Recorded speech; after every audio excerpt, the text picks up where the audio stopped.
اور پھر حضرت عمر بن عبدالعزیز نے فرمایا مجھے نہ سستا کفن دینا 2 دینار کا، اس سے زیادہ کفن نہ دینا، 2 دینار کا کفن۔ حضور آپ کا مال ہے کچھ پڑا ہوا تو اس میں سے اچھا کپڑا خریدا جا سکتا ہے، فرمایا نہ بھائی 2 دینار کا کفن خریدنا۔ حضور کیوں؟ فرمایا اس لیے کہ اگر میں نیک ہوا تو اللہ مجھے جنت کا لباس عطا فرما دے گا، اگر میں بد ہوا تو یہ بھی تو پھٹ ہی جائے گا، چیر دیا جائے گا، قبر توڑ دے گی پسلیاں، لہذا مجھے مہنگا کفن نہ دینا، 2 دینار کا۔ آپ کے وصال سے کچھ عرصہ پہلے نا آپ نے ایک قاصد بھیجا، روم کے بادشاہ کے پاس وہ گیا تو وہاں اس نے ایک عجیب منظر دیکھا کہ وہاں ایک حافظ قرآن نابینا آدمی قید ہے، اس کی آنکھیں موجود نہیں ہیں اور وہ چکی چلاتا ہے، آٹا پیستا ہے۔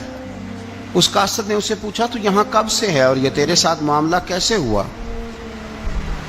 تو وہ کہنے لگا مجھے انہوں نے گرفتار کر لیا، پھر مجھے کہنے لگے عیسائی ہو جا، میں نے انکار کیا تو انہوں نے میری آنکھیں نکال دی، اب میں صبح شام یہ تھوڑا سا کام کرتا ہوں، چکی پیستا ہوں تو روٹی دے دیتے ہیں۔ وہ قاصد حضرت عمر بن عبدالعزیز کے پاس آیا اور آ کے کہا حضور ایک اس طرح کا مسلمان روم کے بادشاہ کے پاس قید ہے، ایک مسلمان کی تکلیف۔ حضرت عمر بن عبدالعزیز نے جب سنا تو رو پڑے، فرمایا وہ قید ہے اور وہاں قید ہے اور ہم یہاں آرام سے بیٹھے ہیں۔ فوراً رکا لکھا قاصد سے کہنے لگے واپس جا، روم کے بادشاہ کو جا کے کہہ کہ اس نابینا قیدی کو فوراً آزاد کرے، ورنہ میں ایک ایسا لشکر بھیجوں گا کہ اتنا بڑا لشکر بھیجوں گا کہ اس کا پہلا آدمی تیرے پاس ہوگا اور آخری میرے پاس ہوگا، اور تجھے پھر وہ بندہ چھوڑنا پڑے گا، تو ابھی چھوڑ دے، میں تجھے پیغام دے رہا ہوں۔ وہ قاصد کہتا ہے جب میں رکا لے کے پہنچا، ظاہر ہے بڑا لمبا سفر ہوتا تھا، آنے جانے میں مہینوں بھی لگ جاتے تھے، کہتے میں نے رکا دیا تو اس نے پڑھا، کہنے لگا میری طرف دیکھ کے رکا میں نے پڑھ لیا ہے، علماء علماء کو جانتے ہیں، تاجر تاجروں کو جانتے ہیں، تو بادشاہ بھی بادشاہوں کو جانتے ہیں۔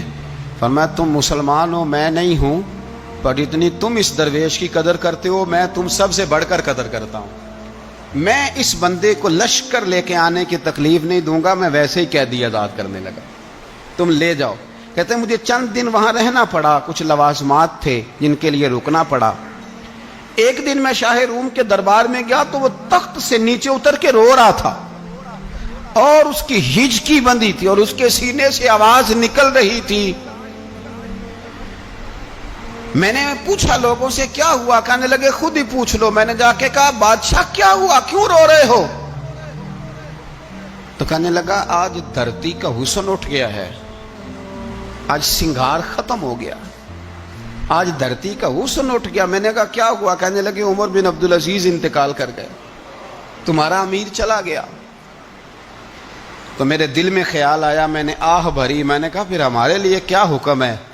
تو فرمانے لگے وہ چلتا پھرتا راہب تھا، لوگوں کے پاس کچھ نہیں ہوتا تو وہ فقیر ہوتے ہیں، پر اس کے قدموں میں تو خزانے تھے، پر وہ پھر بھی فقیر تھا۔ فرمایا اس کا حکم اگر میں زندگی میں مانتا تھا تو مرنے کے بعد بھی بات مانی جائے گی، تمہارا قیدی بھی تمہیں واپس کیا جائے گا اور عمر بن عبدالعزیز کی بات بھی سنی جائے گی۔